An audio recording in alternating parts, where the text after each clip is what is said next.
Hey friends, it's Rick here from Ivory Memories. A little bit something a little different tonight. Just gonna give you a little bit. First of all, I want to wish you all a great holiday season.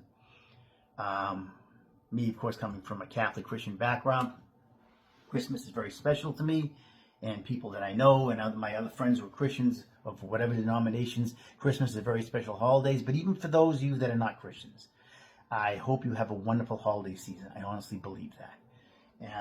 With that, just a little talk about the keyboards. Now, yesterday I went to see a jazz band. I put some postings on Facebook.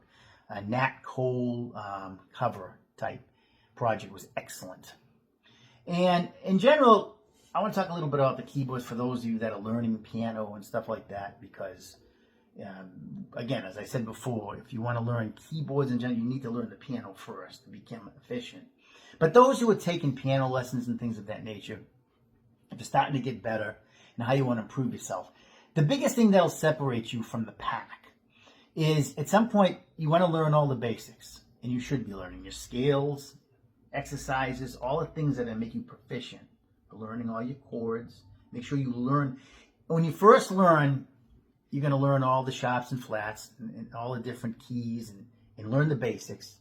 You know, learn how to read sheet music, and then you're going to learn. But at some point, you're going to learn to improvise. At some point, you're going to learn to be different. What breaks you as you get better, makes you different from the pack, gives you your own style. And that's the case with me. I'm not the best keyboard piano player out there by far, but I try to develop my own style. And what's going to be able to help you to do that, as well as write your own music, is a couple things. At some point, you want to make sure you branch off to an instructor that teaches interpretation, specifically jazz interpretation. Then this way you'll learn all the different chords and the keys. Make sure you know that. All the different keys and the chords of the keys, not just the basics. Learn from an improvisationalist.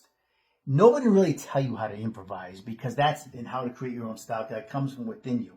But the more knowledge you have of music in general, and is going to give you what makes you. Playing the notes and all that is what you first have to learn with. You have to. But that's only the beginning, because you can get you don't want to be somebody who just is a recital type piano. Nothing wrong with that. But at some point, when you want to write your own music, that's when you really start to understand your own style. And you get to know that. You get to feel when, you got to feel the music. Create your own style, how you want to play. And the key, again, is to know every key that exists and all the different types of chords. Jazz training will really do that for you. Getting to really get a grasp of your instrument. Jazz is difficult, and I'm okay at it. I'm not the great. It's very difficult, but it gives you an idea of improvisation, because that's where great improv comes from jazz. And when you play, at some point there, you'll forget your own style. Once you know all the chords, you'll develop your own style. You'll want to break up. I can't tell you how. Again, improvising comes from here. But you have to be able to have expression and learn more than just playing the notes. That's the first thing you have to do. You have to do that, of course, the basics. But at some point, I remember doing that. I took for 7 years from a wonderful lady when I was 6 years old. And I learned all the sharps and flats and how to read the music and all my scales. But I wasn't good at creating, because I was taught that. I was just taught how to play what I saw.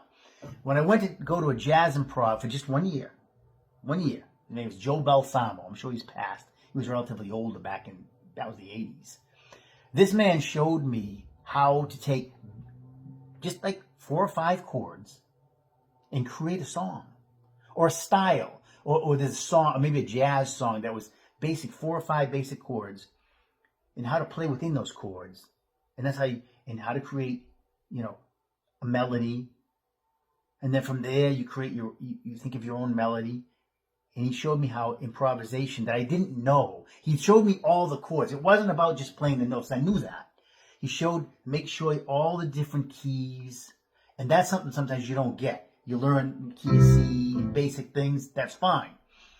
This man showed me all that. And somewhere along the line, I would recommend that in your training, you'll see an improv, jazz improv. Even if it's for a short time, it'll open up your mind. It really will. Because what you want to do, again, as I said from the beginning, as a piano keyboard player, and this is true with anything, a guitar player, anything, saxophone player, but I'm talking because this is my forte for those playing the piano. You want it to make you different as a keyboard/piano player than the guy next to you or the girl next to you. Is going to be your interpretation, your ability to create your own style. That's what's going to make you different and people want to listen to you versus just doing what everybody else does. That's, again, this is advanced, but it's something that you want to do when you get to the next level. So it's Rick here, just a little bit tidbits of help here for those playing. Go to a jazz improv at some point when you start to get advanced. You will not regret it. So other than that, again, have a great rest of the weekend. As we swing deeply Thanksgiving this coming week, a lot to be thankful for. We all do. God bless.